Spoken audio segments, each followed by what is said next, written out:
नमस्कार मित्रांनो, बघा इथं ऊसाचा ट्रॅक्टर उभा आहे आणि आम्ही पुण्यामध्ये एक ग्लास जरी प्यायचं म्हटलं ऊसाचा रसाचा तर आम्हाला 15 ते 20 रुपये द्यावे लागतात. पण इथं मला आता जेवढे मी पाहिजे घेऊ शकतो तेवढं मला कोणीसुद्धा काही बोलू शकत नाही, कारण ही शेतकऱ्याची पावर आहे आणि संपत्ती आहे. शेतकरी आपल्याला कधीच कोणत्या गोष्टीला नाही म्हणणार नाही, आपण कितीही घेतल्यानंतर. हे तुम्ही बघा, ट्रॅक्टर भरलेला आहे, ट्रॉली भरलेली आहे ऊसानं आणि आता मला ऊस खायचे. आता मी घेतो. बघा तुम्ही, खूप असे ऊस आहेत, छान आहेत ऊस. आता हे घेऊया आपण. हवाला छान वाटतोय.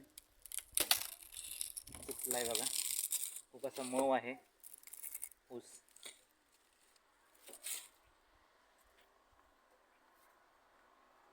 कोणीसुद्धा तुम्हाला गावाकडं आल्यानंतर एका शेतकऱ्याच्या शेतातून कोणतीही वस्तू घेतल्यानंतर तुम्हाला कोणताच शेतकरी काहीसुद्धा बोलणार नाही की तुम्ही का घेतलं किंवा कुणाला विचारून घेतलं. कारण शेतकऱ्यासारखं मोठं मन ह्या जगात कुणाचंच नाही.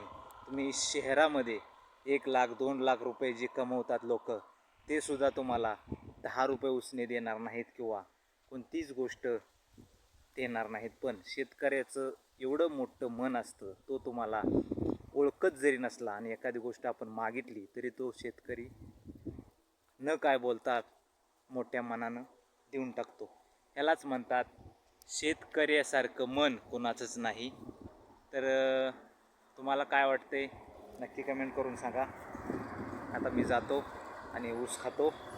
तुम्हाला ऊस खायला आवडतो का नक्की कमेंट करून सांगा.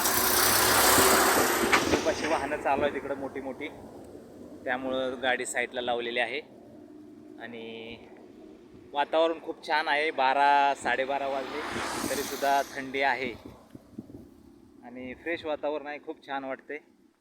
जेव्हा मी गावाला होतो तेव्हा तुम्ही बघू शकता इकडं ओढा आहे. इथून आतमध्ये पुढं गेल्यानंतर एक जांभळाचं झाड आहे, त्या जांभळाच्या झाडाला जायचो. म्हणजे गावाला होतो तेव्हा खूप अशा मोजमस्त्या केल्या. असे मोठमोठ्या झाडाला महू असले की महू काढायला जायचे, जांभळं खायला जायचे, करवंदाला जायचे. खूप गोष्टी केल्या, पहिल्या गोष्टी आठवतात.